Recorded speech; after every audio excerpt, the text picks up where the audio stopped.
उत्तर प्रदेश में लगातार सियासी माहौल गर्म है और बिहार की राजनीति को लेकर लगातार जो है बात हो रही है। इस पूरी चर्चा पर बात करने हमारे साथ हैं आजम खान साहब, जो पूर्व कैबिनेट मंत्री हैं। सर, किस तरीके से देखते हैं कि लगातार बिहार चुनाव को जो है टारगेट किया गया और इस बार जो है मतदान में 60% से ज़्यादा जो है मतदान हुए, कैसे देखते हैं? कि क्या बदलाव है क्या? ये लोग जो तजर्बेकार लोग हैं और चुनाव के तरीक़ों पर नज़र रखते हैं और ख़ास तौर से मीडिया बंधु, उनका कहना यही है कि कल का पोलिंग कुछ ख़ास निशानदेही करता है और काफ़ी हिम्मत बढ़ी है, जिन्हें आप विपक्ष कहते हैं उनकी और उनके नेताओं की।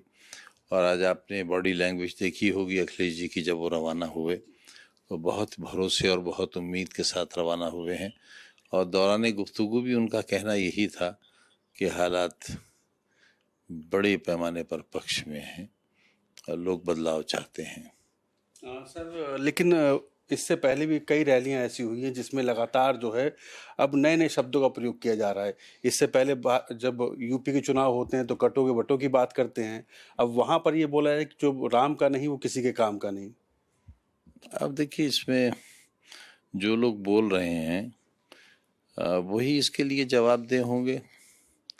हम लोगों ने कभी नफरत का नारा दिया ही नहीं, हमने कभी कटुता की बात की ही नहीं, हमने कभी नारों से नारों का टकराव किया ही नहीं, कभी राष्ट्रीय गान या वंदे मातरम या और चीज़ों की सारे जहां से अच्छा हिंदुस्तान हमारा, इसकी मुखालिफत की ही नहीं।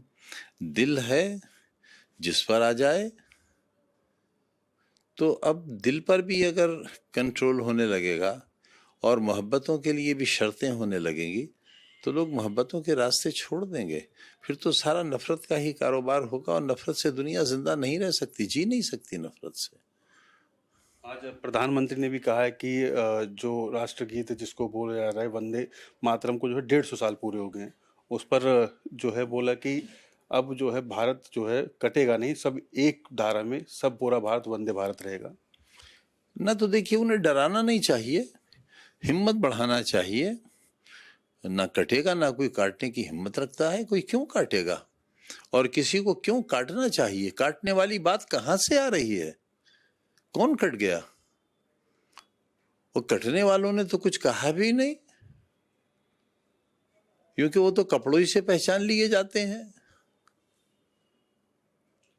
वहीं अगर बात की जाए कि उत्तर प्रदेश के अंदर आप लगातार जो है शुरुआती दौर से ही संघर्ष किया, वो पूरी संघर्ष की कहानी एक किताब में तब्दील हुई है, कैसे देखते हैं?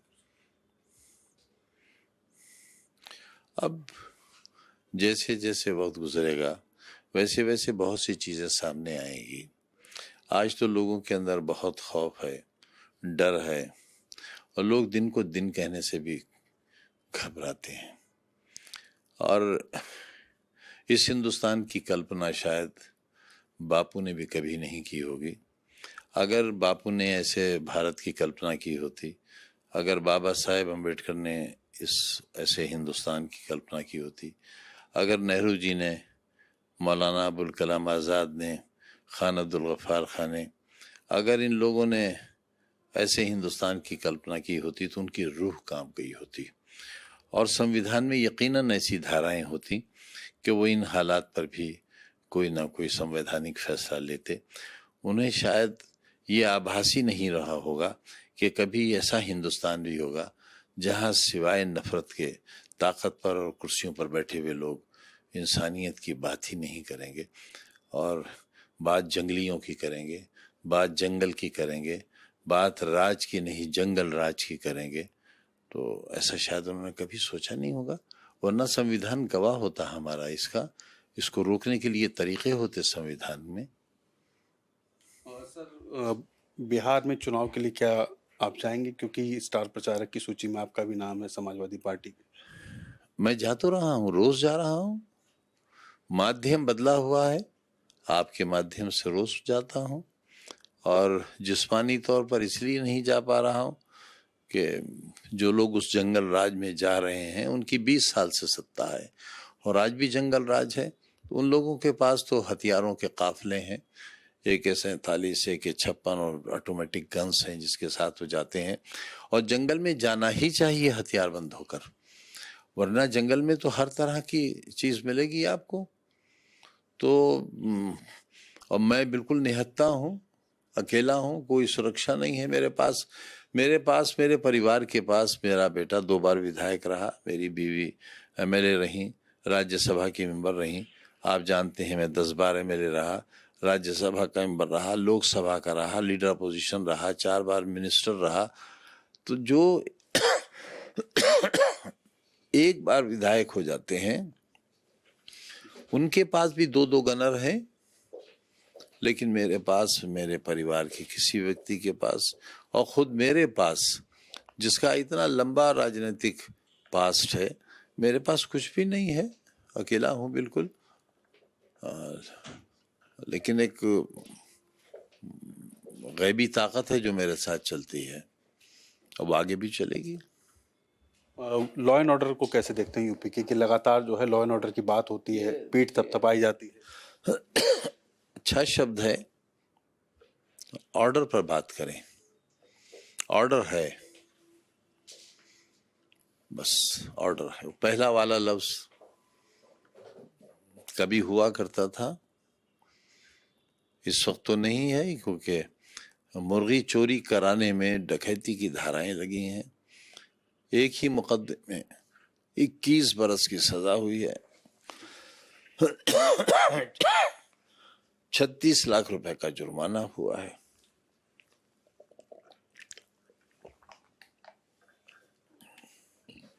ढक्कन लगा दो। तो ऑर्डर तो है, कहीं से हुक्म हुआ कि रपट लिखी जाए, कहीं से हुक्म हुआ कि चार्जशीट तैयार की जाए, कहीं से हुक्म हुआ कि चार्जशीट अदालत में दाखिल कर दी जाए। यहाँ तक कि पिछली बार जब 3 बरस की कैद काट कर मैं निकला था, तो आखिरी जमानत मुझे सुप्रीम कोर्ट से मिली थी। एक दिन पहले सुप्रीम कोर्ट में मेरी जमानत हुई थी, और उसी दिन जब मालूम ये हुआ कि मेरी जमानत हो गई, तो मेरे ऊपर एक मुकदमा और कायम कर दिया गया, जिसका बड़ा गंभीर संज्ञान लिया था सुप्रीम कोर्ट ने। और सरकारी वकील से ये कहा था कि भाई ये कौन सा तरीका है कि आप फर्जी मुकदमे भी कायम कर रहे हैं और सुप्रीम कोर्ट के साथ भी आप इस तरह का रवैया कर रहे हैं कि हमने जमानत दी और आपने एक मुकदमा और कायम कर दिया। तब संविधान की वो धारा जिसके तहत सुप्रीम कोर्ट के जज किसी भी मुजरिम को किसी धारा को बरी करने का अधिकार रखते हैं, पहली बार संवैधानिक धारा का इस्तेमाल मेरे लिए किया गया और मैं चंद घंटों के अंदर जेल से रिहा हो गया। इस बार भी यही हुआ कि जब मेरी जमानत हो गई, परवाने तैयार हो गए और मेरी रिहाई बिल्कुल दरवाजे तक आ गई, तब एक किसी पुराने मुकदमे में 3 धाराएं और बढ़ा दी गई ताकि मेरी रिहाई को रोका जा सके। लेकिन उससे भी अदालत ने मेरी मदद की, सुप्रीम कोर्ट से मुझे राहत मिली और मैं आज आपके सामने हूँ। सर, एक अंतिम सवाल है, आज अखिलेश यादव जी से मुलाकात हुई आपकी, क्या कुछ रहा? और देखिए, जो रहा अच्छा रहा। हम आशावादी लोग हैं और हमने तो निराशा में भी आशा ढूंढी है। हमारे तो जिंदगी के सफर में बड़े लंबे लंबे तजुर्बे रहे और दहाइयों तक हम नताइज का इंतज़ार करते रहे। हमें अच्छी खबरें मिली, अच्छे हालात बने। नेताजी ने और हमने मिलकर इस पार्टी को बनाया था, बहुत मेहनत की थी और फाउंडर्स में से मैं, क्योंकि उस वक्त सबसे छोटी उम्र का था जब मैंने इसी बेगम हजरत महल पार्क में संविधान रखा था। और कल का दिन जो गुजरा है, जो दिन गुजरा है, कल के दिन ही मैंने संविधान रखा था और पास कराया था। आपको ये बताना चाहूँगा आपके चैनल के माध्यम से कि उस दिन मैंने अपनी तकरीर में ये कहा था कि मेरी यह हैसियत पूरे देश को मालूम होना चाहिए मेरे राजनीतिक तरीक़ों की आज तस्दीक होनी चाहिए कि जिस तरह मौलाना मोहम्मद अली जौहर से एक मौके पर पूछा गया कि आपका मज़हब क्या है, तो उन्होंने कहा मैं पहला मुसलमान, मैं दूसरा मुसलमान, मैं तीसरा और आखिरी मुसलमान। लेकिन अगर कोई मुझसे मेरी वतनियत पूछेगा तो मैं कहूँगा कि मैं पहला हिंदुस्तानी, मैं दूसरा हिंदुस्तानी, मैं तीसरा और आखिरी हिंदुस्तानी।